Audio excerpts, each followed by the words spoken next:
नमस्कार. मी आज महिला मानसिक आणि आर्थिकदृष्ट्या कशा सक्षम आहेत या विषयावर माझे मत मांडणार आहे. वार नाही तलवार आहे ती समशेरीची धार आहे. वार नाही तलवार आहे ती समशेरीची धार आहे. स्त्री म्हणजे आपला नाही ती तर धगधगता अंगार आहे, ती तर धगधगता अंगार आहे. छत्रपती शिवाजी महाराजांना घडवणाऱ्या राजमाता जिजाऊ, मैं मेरी झाशी नहीं दूंगी असे इंग्रजांना थणकावून सांगणाऱ्या, संघर्ष करणाऱ्या राणी लक्ष्मीबाई, मुलींना स्त्रियांना शिक्षणाची दारे खुली करून देणाऱ्या सावित्रीबाई फुले अशा सर्व स्त्रियांच्या कार्याला वंदन. मानव समूहात स्त्री जातीचा जवळपास निम्मा हिस्सा आहे.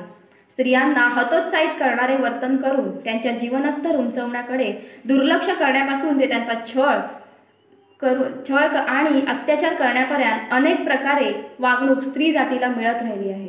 महिलांना आर्थिकदृष्ट्या सक्षम करणे म्हणजे त्यांना आर्थिक स्वातंत्र्य मिळवण्याची संधी देणे. हे त्यांना त्यांच्या आर्थिक जीवनावर नियंत्रण ठेवण्यास देखील मदत करते. महिला सक्षमीकरणामुळे महिलांना आणि त्यांच्या कुटुंबांना, समुदायाला आणि समाजाला आर्थिकदृष्ट्या फायदा होतो. आर्थिकदृष्ट्या स्वतंत्र महिलांकडे शक्तिशाली व्यक्ती म्हणून पाहिले जाते.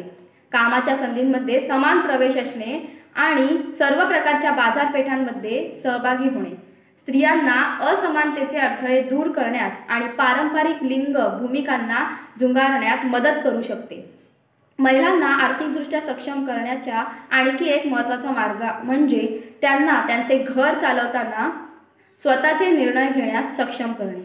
शतकानुशतके स्त्रियांना कमी लेखले गेले आहे, तरीही त्या उल्लेखनीय मानसिक आणि आर्थिक क्षमता प्रदर्शित करत आहेत, अडथळे तोडत आहेत आणि सामाजिक नियमांची पुनर्भाषित करत आहेत. आज स्त्रिया सामर्थ्य, बुद्धिमत्ता आणि आर्थिक स्वावलंबनाचे आधारस्तंभ. महिला मानसिक आणि आर्थिकदृष्ट्या सक्षम आहेत हे विधान जीवनाच्या विविध पैलूंमध्ये महिलांच्या क्षमतांची वाढती ओळख अधोरेखित करते. मानसिकदृष्ट्या स्त्रियांनी विज्ञान, शिक्षण, व्यवसाय आणि राजकारण यासारख्या क्षेत्रांमध्ये लवचिकता, बुद्धिमत्ता आणि नेतृत्व प्रदर्शित केले आहे. आर्थिकदृष्ट्या महिला अधिकाधिक स्वतंत्र होत आहेत. शैक्षणिक प्रगती आणि व्यावसायिक संधींना त्यांनी अडथळे दूर करण्यासाठी आणि आर्थिक स्वयंपूर्णता प्राप्त करण्यास सक्षम केले आहे. महिलांच्या वाढीच्या आणि प्रगतीतील एक प्रमुख अडथळा म्हणजे लैंगिक असमानता. याचा अर्थ असा की आपण पुरुष आणि स्त्री यांना समान कार्यासाठी असमान वागणूक देतो. हे सामान्यतः ग्रामीण समाजांच्या बाबतीत आहे.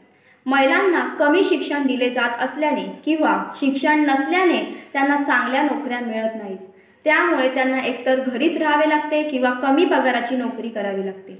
त्यामुळे पुरुष हा नेहमीच कुटुंबाचा कमवणारा राहतो.